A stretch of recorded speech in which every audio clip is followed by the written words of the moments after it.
Good morning, everyone. Thank you. I love a little call and response. Let's do that the whole way. My name is Mariko Silver. I'm the president of Bennington College. I'm going to ask my fellow panelists to introduce themselves in a minute and say a couple of words about their thoughts on the topic of this panel. We're going to talk this morning a little bit about carbon pricing, an issue that has certainly come up on our campus and in our state of Vermont.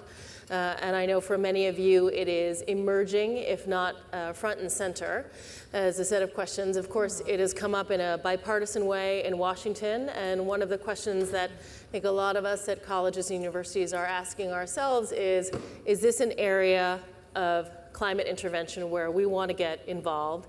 If so, what's the appropriate way and the most effective way for us to get involved? How do we engage our various constituencies around these questions? And how do we move forward together? So with that, I'm going to quickly invite my fellow panelists to introduce themselves and say a couple of words about their particular perspectives on carbon pricing and the context of higher ed. And we also have two folks here who can speak to the context, the larger context with respect to the business sector. So we will start all the way on the right. Janet. Okay, great, and thank you so much for Second Nature inviting me to be here. We're very excited to talk to a new audience. How about that? I spent a lot of time talking about carbon pricing to policymakers, and I think it's really exciting to have a bunch of universities thinking about carbon pricing. So I'm Janet Peace. I'm the Senior Vice President for Policy and Business Strategy at a little think tank in DC, the Center for Climate and Energy Solutions. We're a nonpartisan, nonprofit think tank. We used to be called the Pew Center on Global Climate Change, and we do basically three things. We spend a lot of time researching how to solve the climate and energy challenges. We spend a lot of time working with the business community. We have Fortune 500 companies, big companies, Microsoft, GM, GE, you kind of get the picture. And we work with these companies not as a business association, but trying to figure out what works for them, what works for that sector in terms of climate policy. And then we spend a lot of time with policymakers. And one of the areas of policy that we're particularly enamored with is carbon pricing.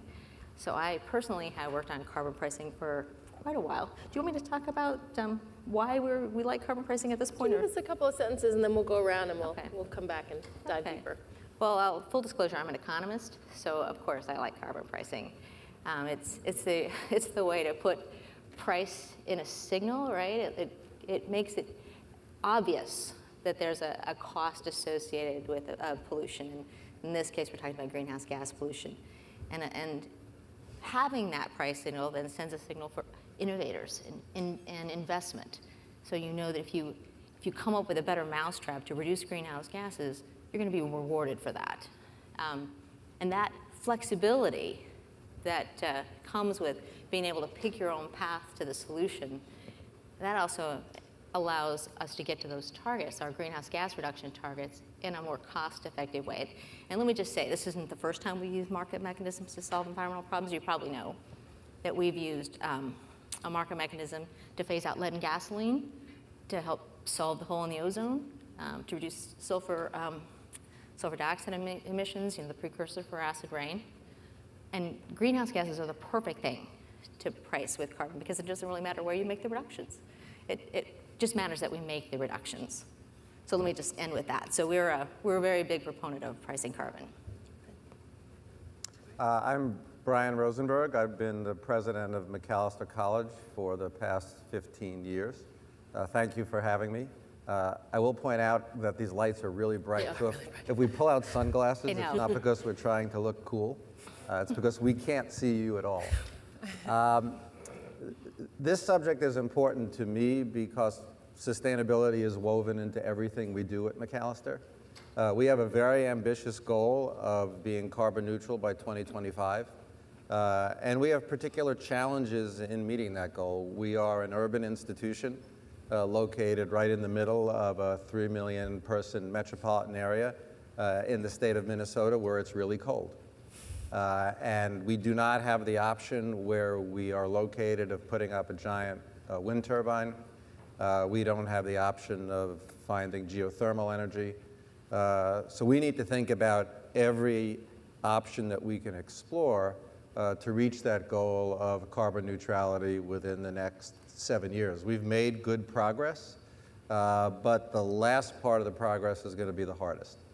And so as I've learned more about this subject, it has become more interesting to me as another option that we can think about exploring. So I'm interested in hearing the discussion about the strategy in particular, and then I'm happy to talk about some of the challenges that a college faces in thinking about carbon pricing. Hi, I'm Liz Willmott, and I lead the carbon program at Microsoft. Most of you know Microsoft for Excel or Word or Office 365, but actually we've been increasingly a cloud services company storing data for all of our social media accounts, all of the work that large companies and small companies do.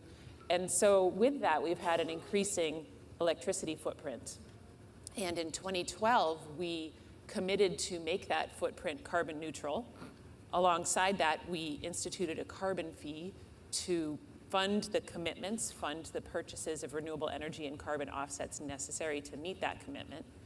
And over the past 6 years, we've seen a lot of interesting projects emerge from that work, both because of the economic signal that that price sends, and also from the revenue that we're able to generate from that. And most recently, actually at the Conference of the Parties, the Climate Negotiator Conference in Bonn, Germany last November, we established a commitment of reducing our greenhouse gas emissions 75% by 2030. And that is on an absolute basis. And we look forward to using the carbon price and using the revenue from our carbon price to continue to fund that even more ambitious commitment. Thank you. So I think one of the things that gets conflated in the press a little bit is thinking about the larger question of putting a price on carbon, let's say at the federal level or even through some kind of international agreement, and then what individual institutions and organizations can do. One of the things about a lot of the people in this room is, including presidents, we're thinking a lot about the mechanics. Right? How would this apply in our particular context? So I'll take, for example, the state of Vermont, where Bennington College is located. There are conversations happening at the organizational, institutional level. There are conversations happening at the local government level. There are conversations happening in the State House. And then there are conversations happening in various parts of Washington, D.C., and trying to think about the kind of nested doll effect of considering carbon pricing policy, where we as colleges, whether we're urban or rural, big or small, public or private, could or should fit into this. Whether we should be thinking about, okay, well, let's tend our own garden because we believe in carbon pricing in principle, or if that really doesn't move the needle or make any difference, and we should really only be thinking about, or primarily be thinking about, what's happening on a larger scale. So I want to dive in a little bit, both into the policy and then a little bit about the mechanics. So perhaps, Janet, I could ask you to talk a little bit about that kind of nested doll challenge, if you will. You know, I think it really takes everybody, I'll be honest. You know, having worked on carbon pricing at the state and the federal level, one thing we often hear from policymakers is, you know, I need to hear from my constituents. Well, universities are part of that constituency, as is business. And I work with, as I said, I work with a number of large corporations, and I see these companies increasingly looking at carbon pricing for a number of reasons. They look at it because of the potential for future regulation. They look at it as a way of reducing their own emissions. About half of those companies who have committed to 100% renewable, for example, have an internal carbon price or are considering implementing an internal carbon price in the next few years. About half of those who are looking at setting science-based targets, again, are looking at carbon pricing as one tool in the toolbox. You know, increasingly shareholders are asking companies, what are they doing about climate change? So a carbon price, an internal carbon price, is one way to showcase what you're doing on corporate social responsibility. We also see a number of companies looking at this as a way to improve their supply chain, to increase the resilience of their supply chain, at building a competitive edge. Because the companies that I work with, and again, these are really large, major companies, and they see climate impacts that are occurring today, and they think these impacts are only going to rise in the future. So knowing that there's risks and there's opportunities, there's a reason for companies to be stepping into this. And I think that the same applies to universities. There's risks and there's opportunities. Opportunities for students, opportunities to prepare for a policy mechanism that is actually growing in popularity, as you said. Right now we have 10 states, soon to be 12, that have that have carbon pricing policy. So that means about more than half of the US population actually lives with a carbon price. And as Mariko said, there's a lot of conversation in DC about what are we going to do about climate change, what about a carbon tax? And those conversations are not just within Democrats, those are also happening within Republicans. There are a number of groups that have actually stepped forward to say, hey, we think a revenue neutral carbon tax might be the way to actually address this and maybe raise a little revenue for things we want to do like infrastructure. Trust me, I'm not saying it's going to happen tomorrow. But those conversations are taking hold, and I think it's very encouraging. Let's talk a little bit about mechanics, and then we'll circle back to policy and higher ed more specifically. Could you talk a little bit, Liz, about how it actually works internally? I think a lot of us can maybe, well, if we're looking at these lights, certainly squint our eyes and envision how it might work at the federal level, even how it might work at the state level, but how it works within an individual organization, a company, a higher education institution may be actually harder in some ways for us to wrap our brains around. Sure, happy to. So what we do is we track our greenhouse gas emissions on an annual basis, like many of you I'm sure do. We count, for the purposes of our carbon price, we count our electricity use, our business air travel, and other emissions, on-site emissions like diesel generation or natural gas consumption. And we estimate what we'll need to achieve our carbon neutrality goal and achieve our 100% renewable energy goal, renewable electricity goal. And we then do something a little counterintuitive. We calculate the investment that's necessary to achieve those commitments, those public commitments, and then we divide that by the tonnage, by the tonnage of greenhouse gas emissions. And that's how we come up with our price. We do that on an annual basis. In fact, I'm in the conversations right now this month around setting our fee for the coming fiscal year. And we charge our business groups across the company. They pay in based on their data center electricity consumption and their business air travel. Those are the primary drivers. And then for some of them, honestly, it's a rounding error because of the amount of money that they're spending.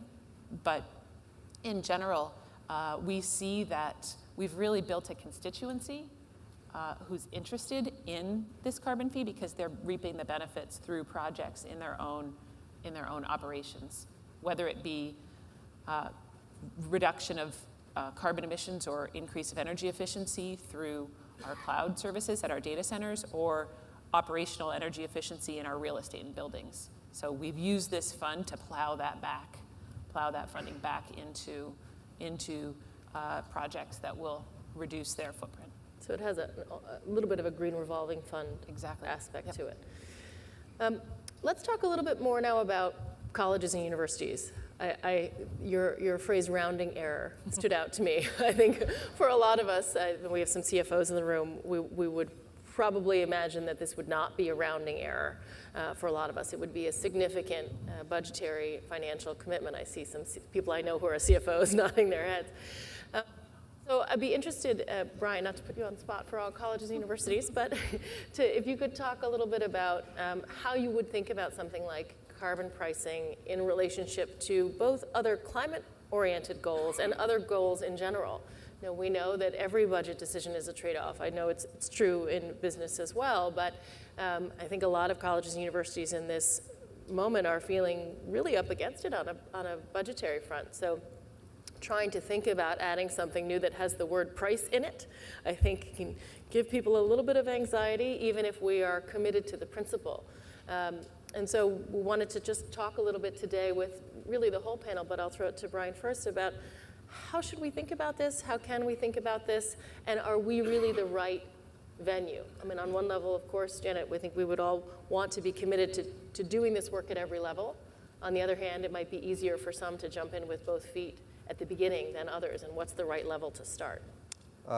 Thanks, Mariko.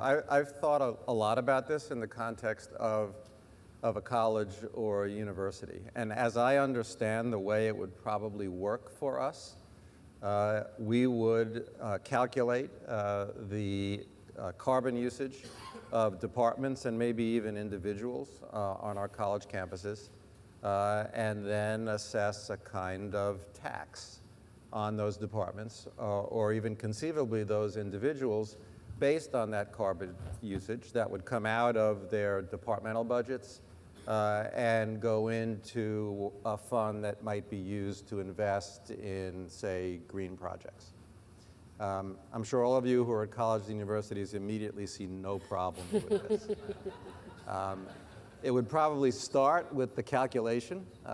We'd probably take a year to argue about how to arrive at the right number, but let's say that we did that. It seems to me that the policy would have three goals, all of which are important. One would be symbolic. We talk a lot about the role of colleges and universities as exemplars in our society around sustainability. And so there'd be a certain symbolic value in colleges and universities doing this. There would hopefully be a change in both departmental and individual behavior. So people would think more about the carbon footprint of their actual actions. And then there would be the creation of more revenue to invest in other green projects. So these would be all of the potential outcomes. Honestly, I am more focused on the latter two. I'm a little bit skeptical sometimes of the real symbolic power of a place like, say, Macalester College doing this. We are perceived as an extremely liberal institution. And I sometimes think that the response of those that we most want to convince would be, sure, Macalester's doing it. That's what we'd expect. So I'm not sold entirely on the symbolic value, but certainly the change in behavior and the creation of funding to invest in projects, those things are really substantive. What are some of the challenges? First of all, again, I'm sure you know this, colleges and universities have extraordinary cultures of autonomy. And to try to get an entire campus to unite around essentially a campus-wide tax on what they do, and in practical terms, a reduction in the funding for what they do is not impossible, but deeply challenging. And of course, all of us are facing in one way or another constrained financial circumstances. And so the reality is that if we take away money from something to put it somewhere else, we have to confront the question of what we stop doing. And the question of what we stop doing is the single thing that colleges and universities are worst at.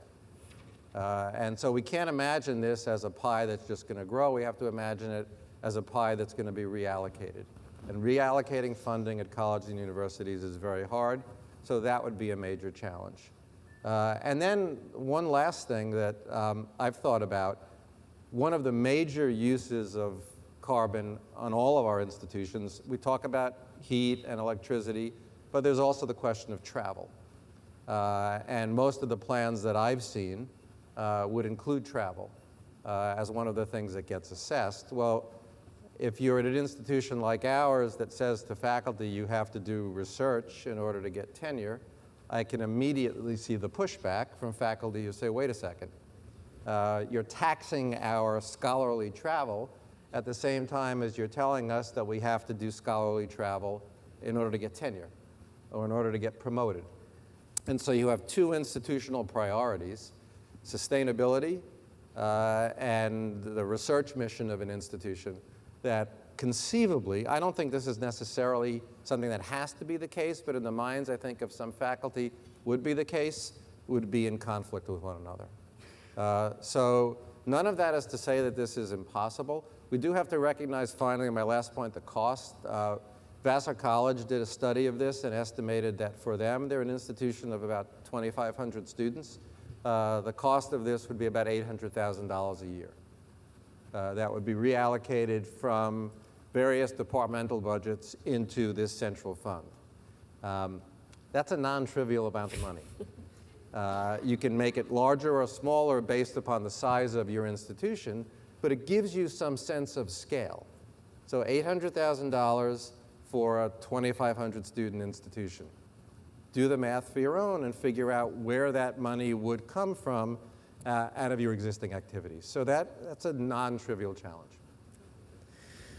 So you can see, and I'm sure many of you in the audience would anticipate what some of those tensions would be, and even on the symbolic, I agree with you, Brian, that there's maybe limited utility broadly in the symbolic activities that particularly those of us at places that are considered to be left-leaning might undertake, but even more so if you do it on 50 fronts, choosing what to take a stand on, what to put forward, how to prioritize your voice as well as your money is certainly a challenge.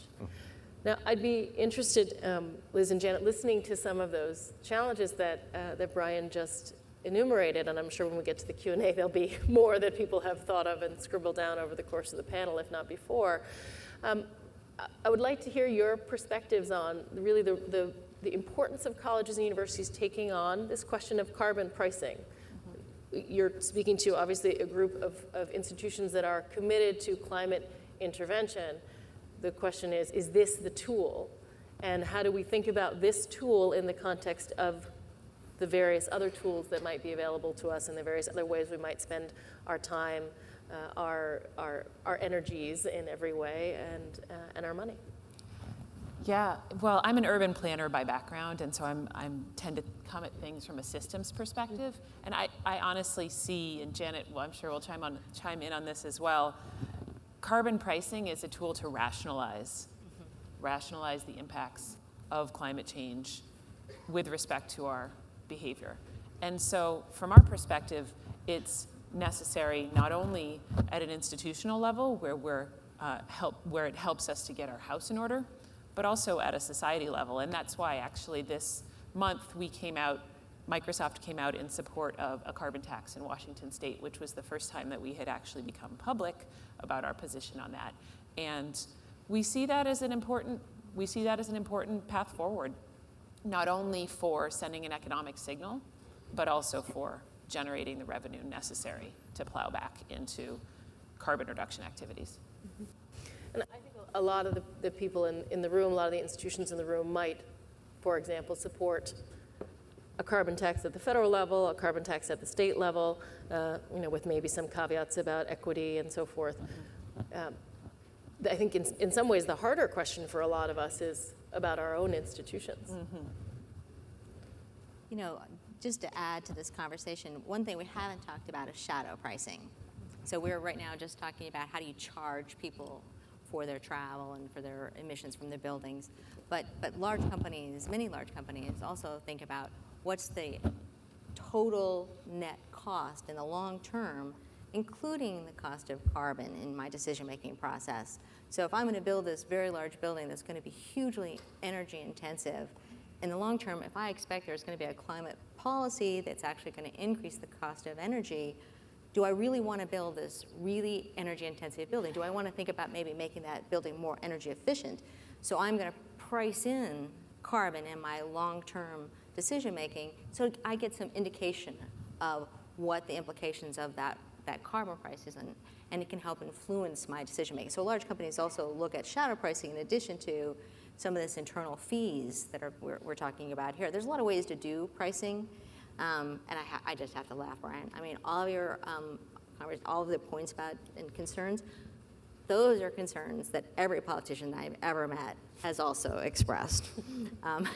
But it's a little scary that I'm likened to a politician, I have to tell you. I know, but I was just thinking, okay, it's too expensive, and really, can we do? Is our actions really going to be valuable to the larger discussion? And I think there's some ways to think about these. Symbolism does matter, but it matters in a way of kind of setting the stage and the foundation for acceptability in the longer term. When we were working on a major federal piece of legislation on pricing carbon in 2010, I was getting calls from companies in the Midwest and in the South going, hey, nobody down here has ever heard of this policy. Could you come and talk about this?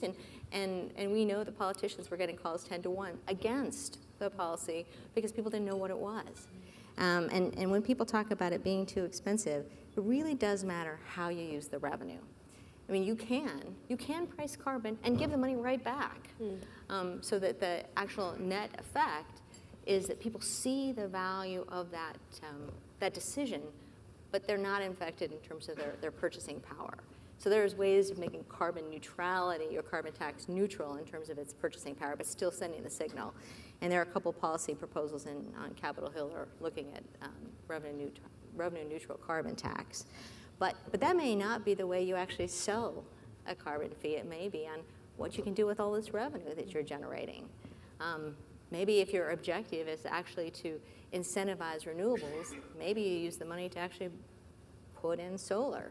So there are different ways that you can use the money, and I think that really matters in how you politically sell it, how you get buy-in from stakeholders, and economic efficiency is always an important consideration.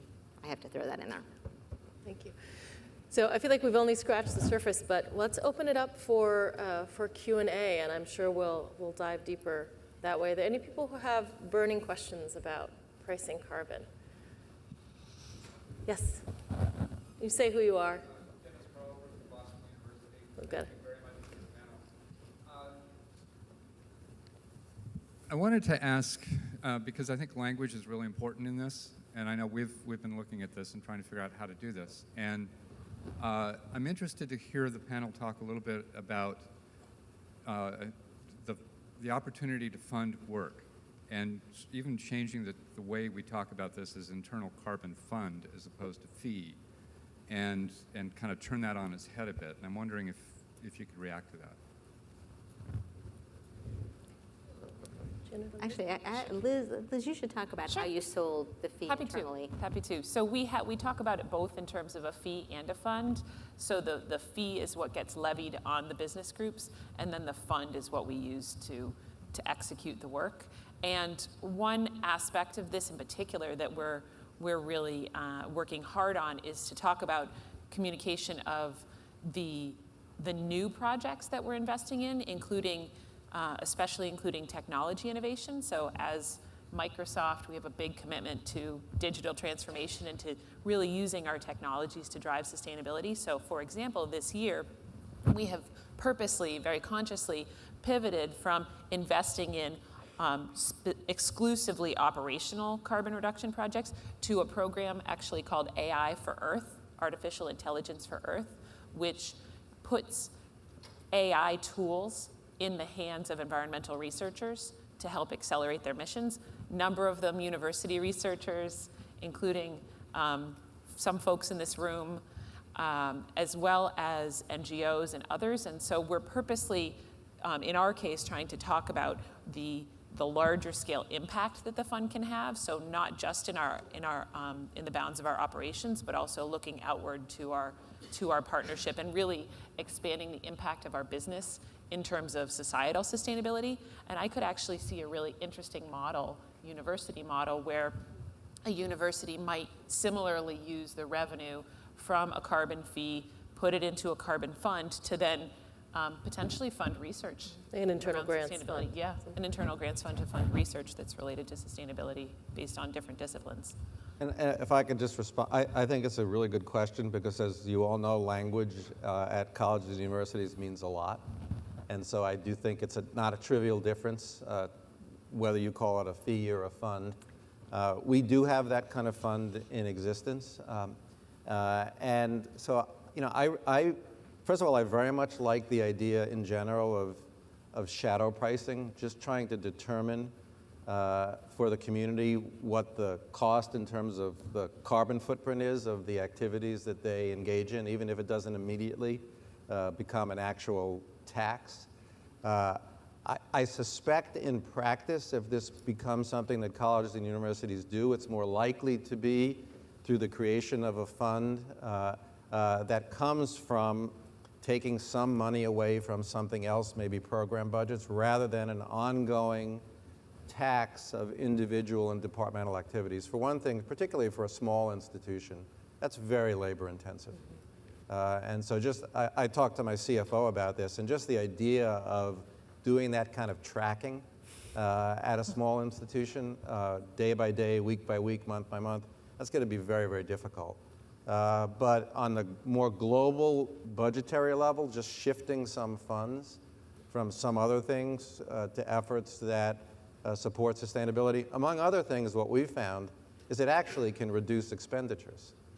So it can actually save you money if you make those investments in the right places.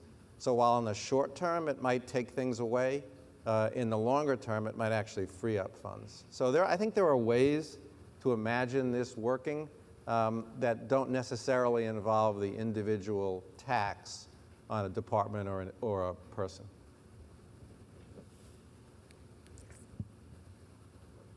Actually, sorry, this is Tim. Jenna, we had dinner last night, and you did a great job explaining revenue-neutral carbon fee, which to me seemed inherently paradoxical. And I'm not sure everyone in the room would be able to understand that, like I did not understand it either. Sorry. Could you explain that just a little bit more? Because we've kind of contextualized this as it's inherently a tax, or you get something, so it's a cost to you, or we're going to fund things with those dollars. The idea of getting money directly back to you is kind of makes my head explode. Could you explain that? Sorry about that. You know, again, there's a lot of different ways to price carbon, and the real trick is what do you do with the money at the end of the day? And that ultimately is going to be a policy decision, whether you're at a university or whether you're a state or whether you're the federal government. But we have done this in the past. Think about a bottle bill. You know, you pay a fee when you, in some states, not every state, but you pay a fee when you buy bottled beverages or when you buy them in a can, and then you return that, or somebody returns that, and they get the money back. And so there's a fee, and then there's compensation.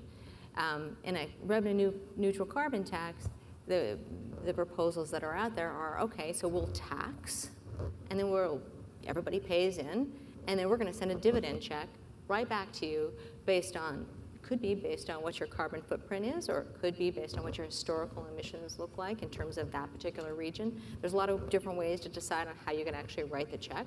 There's one group called the Climate Leadership Council that's actually a bunch of big name Republicans that are actually pushing this, and they've got a bunch of companies behind them. And their proposal is a revenue-neutral carbon tax, and the way they believe it's going to sell is based on the dividend check that everybody's going to receive at the end of the day. And they're going to, ooh, look, I got money back. And they think that's actually the way that this is going to be acceptable to the general public. You know, Alaska, they used to get a major check, and people really like that. So there's giving that money back is a way of getting people excited about it, and it you know, you have to think about it. If you increase the price of energy, it has more of an impact on lower income communities. So you're going to want to make sure that at least that particular block of society is actually okay. So there's a lot of conversation about, well, do you give more back to low income when, you know, it only takes like a $20 carbon tax. It takes about one quintile of the revenue to actually compensate and make entirely whole the lowest quintile population group. We did a report a few years ago on how do you do a carbon tax, and it's really not that challenging to actually compensate low income. But again, it's going to be a political decision about how do you use the revenue. There are, from an economic perspective, you know, you tax things you don't like, and you remove taxes on things you want to encourage. So taxes on productivity and innovation and those things, you want to reduce those taxes. And in a carbon tax, you could use the revenue from a carbon tax to reduce taxes on things you want to encourage. From an economic perspective, that's going to be the most economically efficient and have the least impact on society. But that may not be what the ultimate goal is. If the ultimate goal is actually reducing greenhouse gas emissions, if that's your objective, then you may want to use that revenue to push and to incentivize electric vehicles or renewable energy or actually more energy efficiency, because we're going to need all of those technologies. So it depends on what your objective is. And same with the university. If your objective is to get engagement on this topic, then you might want to make sure that people all know about the carbon fee and that they're aware and they buy into why you're actually doing the program in the first place. And there are there are a lot of jobs, I think, that are in the future, that are expected in the future on green energy and a low carbon economy. And there's lots of studies out there that talk about this is a major growth area for jobs, especially for students coming out of university. So getting them engaged in these topics, that's an important aspect of what I think universities can do. We have time for probably 2 more questions. I'm sorry, I've got the mic right here. All right. My name is Casey Pickett. I'm from Yale, and like Swarthmore, we have implemented an internal carbon tax policy at our university. For President Silver and President Rosenberg, I'm curious about the process that you've used. It sounds like you have made some headway in thinking about what a carbon tax policy at your university would be like. Can you talk a little bit about the process of studying that idea and discussing it within faculty and administrators? Well, I'll just say briefly that from our point of view, actually the original impetus really came from students, as often a lot of the good ideas do, and really got us thinking about both our engagement, primarily at the state level, because this has been an ongoing conversation in Vermont, and also thinking about our own institutional policies around carbon and whether trying to create some transparency for the larger community within the institution around our carbon footprint, whether carbon pricing or some version of carbon pricing would be a tool that we might use. We've not gotten to the point of thinking about kind of more of the tax model internally, thinking about putting it, actually taking funds from a particular unit. In part, we're just not organized in a way that would make a whole lot of sense. All of our students study interdisciplinarily. A lot of our faculty work interdisciplinarily. Who do you tax? Right? Are you X percentage over here and Y percentage over there? So, and we're small enough really to think about it as a whole institution. But then we wanted to start to dig into what does that mean about creating some internal, both community-wide incentives and individual institutional incentives. And then the last thing I'll say, and I'll kick it over to Brian here, is one of the things that we find is how would we account for student usage? As part of the behavior we want to change is student behavior for the long term, to your point, about teaching students and helping them to understand the way that they move in the world in a variety of, across a variety of vectors, and their climate imprint is one of them. They've got lots of students who are really interested in this. As one of our facilities, people jokes when talking about water usage, that she'd love to go and just turn off the shower for them. You get 5 minutes, you get 3 minutes, but we're not going to do that. And so how do we think about student activities? How do we think about the range also of opportunities that are available to students? So a student from a wealthy family might travel more. It also may mean less to them to pay a carbon tax if we put that on them. So it's a microcosm, as is true, I'm sure, at Yale and Swarthmore. It's a microcosm of the wider world and the ways in which this can be kind of jagged and bumpy.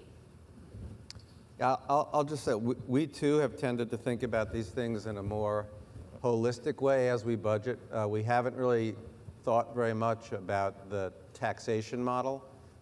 We have encouraged people to think about trade-offs, so we're going to make certain investments here rather than here, because we think, first of all, it'll help us achieve our goals of climate neutrality, but also, and this gets to the economic argument, we've been able pretty convincingly to demonstrate that if we make an investment in certain areas that may in the short term cost money and inevitably mean it can't be spent elsewhere, in the medium or long term will actually save us money and will benefit everyone. And the most concrete example I can think of is that we added a position a couple of years ago in our facilities staff that is solely responsible for looking at the systems in every building across campus, the heating systems, the cooling systems, the lighting systems, and making them more efficient. And we thought that position would take about 3 years to pay for itself. It took about 1.5 years to pay for itself, and now it's all plus. So in the short term, we had to take money in a year's budget and invest it in a new position. 3 years later, it's producing more money for everyone. And that model works pretty well. And if we can convince people that this could encourage changes in behavior that might generate savings for the campus, I think the example of faculty travel is a great one. It's ironic that I'm saying this as we're sitting here at a conference, but I think we travel too much. I think we have not adapted to the ability of technology to allow us to communicate without getting on a plane. And I think 10 years from now, faculty need to figure out a way to talk with one another involving less airplane travel and more use of technology. If we can encourage that behavior, in the long term, it will save money. And it will allow us to use those dollars to do other things. So I think that sort of holistic model tends to work best for us and has had some promising results. Hi, Tony Cortese. Nice to see you, Brian. Good to see you. Mariko. I was a former regulator before I started all the work with higher education. I ran the State Department of Environmental Protection in Massachusetts. The only reason I tell you this is I've been a proponent of pollution taxes going back to the 70s, because I know what you can do with regulation and how far you can get. I've been a very strong proponent of carbon taxes, but I'm not sure it works for colleges and universities for the very reasons that you both were talking about. The challenge we have is we've got, through Second Nature, we've got over 600 colleges and universities that have made a commitment to become carbon neutral. So they're trying to figure out how to do that. They're looking for the funds that they can get to that carbon neutrality, some of what you hear described here. I can see us, the cost. I'm the chairman of the board of trustees at Green Mountain College. We're already carbon neutral, and we only have a $3 million endowment, so we don't have a lot to play with. And the idea of actually going through and trying to assess, a tax on a small college with only 900 students, I'm not sure that that's the best expenditure of the money. However, I love the idea of the shadow pricing because it really gives the signal that you want. I love the idea that like Second Nature has led on the issue of we are still in pushing policy, that we should be advocating for a state carbon tax and a federal carbon tax and doing that. As a revenue generator for us internally, it doesn't, I can think of better ways to try to raise the money to get the revenue to do that. And you, both of you, Brian and Mariko, you guys are great at really trying to drive this idea across the campuses and working with people to build it in. We don't need the carbon tax, in my opinion, at the college or university level. What we do need is the advocacy for the carbon tax across society. So, what worries me about when we come up with a new idea like this is I've been through this many times before in my professional life. There's a one-size-fits-all kind of idea. And I think I love the idea of carbon taxes. Let me say that again. I want to read my lips. I love carbon taxes.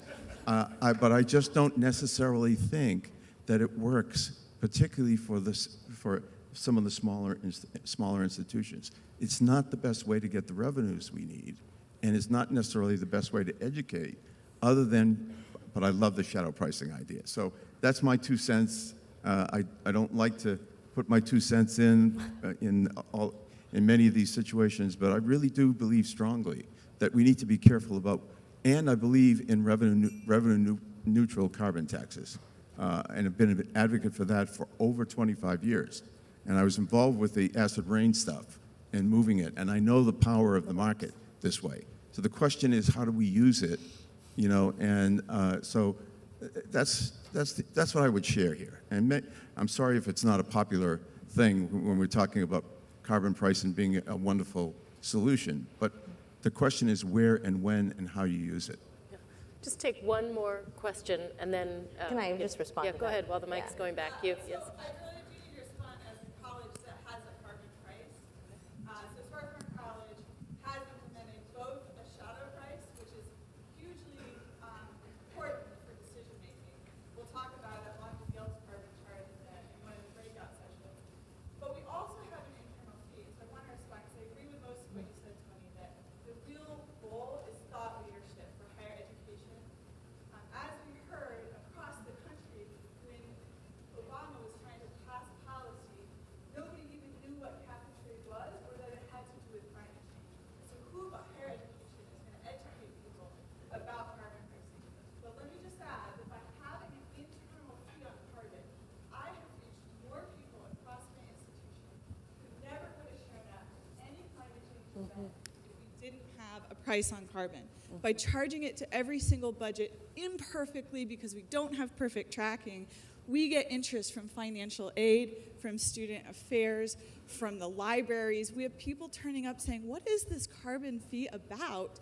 And now all of a sudden there's a dialogue across the institution, and we've partnered with other institutions, nonprofits, with the county council, with the borough, and all of a sudden this conversation is taken to a new level. So I think it's less about a perfect modeling of how exactly an internal charge has to be done, and more about the dialogue. But that can come through an internal fee. So come to our session, you'll hear all about it. Yeah, I want to applaud that, and I want to, I'm Joe Biernat, I'm trustee of Gettysburg College, but I'm also an environmental investor who has, I hate to say, probably as much more knowledge about this carbon pricing than most people in this room, and I'm happy to talk to you about it. I have a major project that involving this, and I've been talking about this for years. And really, I think, first of all, a price on carbon, I think, is extraordinarily important. And the fact that we let major polluters get away with dumping carbon in the air for free is absolutely outrageous. Why don't we make them pay? Now, cap and trade you mentioned, I think is very important because taxes tend to be very difficult to pass and enforce. But a cap and trade program would work very well. And the Republicans actually were all in for cap and trade, and Obama just kept his mouth shut about it and let him get on with it. But the point is we need a price on carbon, we need a national price of carbon, we need a global price of carbon, and we need a mechanism, maybe it's tax cap and trade, some kind of mechanism, because universities to the extent, and Microsoft to the extent that you save energy, you ought to be able to then, through a mechanism, carbon pricing, push that on to those who are polluting terribly. I mean, the airlines know it, utilities know. Airlines all have an internal price. Every energy company has an internal price. Every insurance company has an internal price on carbon. And this would be transformational to so many aspects of the environmental service. So it's great to do it internally at a university, but we need to do it across the United States and the globe. Thank you. Sorry, George. It's clear that this is a nested set of questions and a nested set of problems. I'm so glad that we're going to have an opportunity in some of the breakout sessions to really dig into some of the mechanics here. As I said at the beginning, I think we find perhaps not universal agreement, but a lot of general sympathy in this room for the idea of carbon pricing. The question is, who should do it? If so, how? How much is it a price, a tax, a fund? How do we think about it, talk about it? How do we get people on side? And to the woman from Swarthmore, thinking about each individual institutional culture, each individual institution's constraints, but also how we can be a network and a collective and for those who are interested, really raise this issue up. So I want to thank my fellow panelists. I think we're out of time here, but clearly this is a topic of interest. Thank you.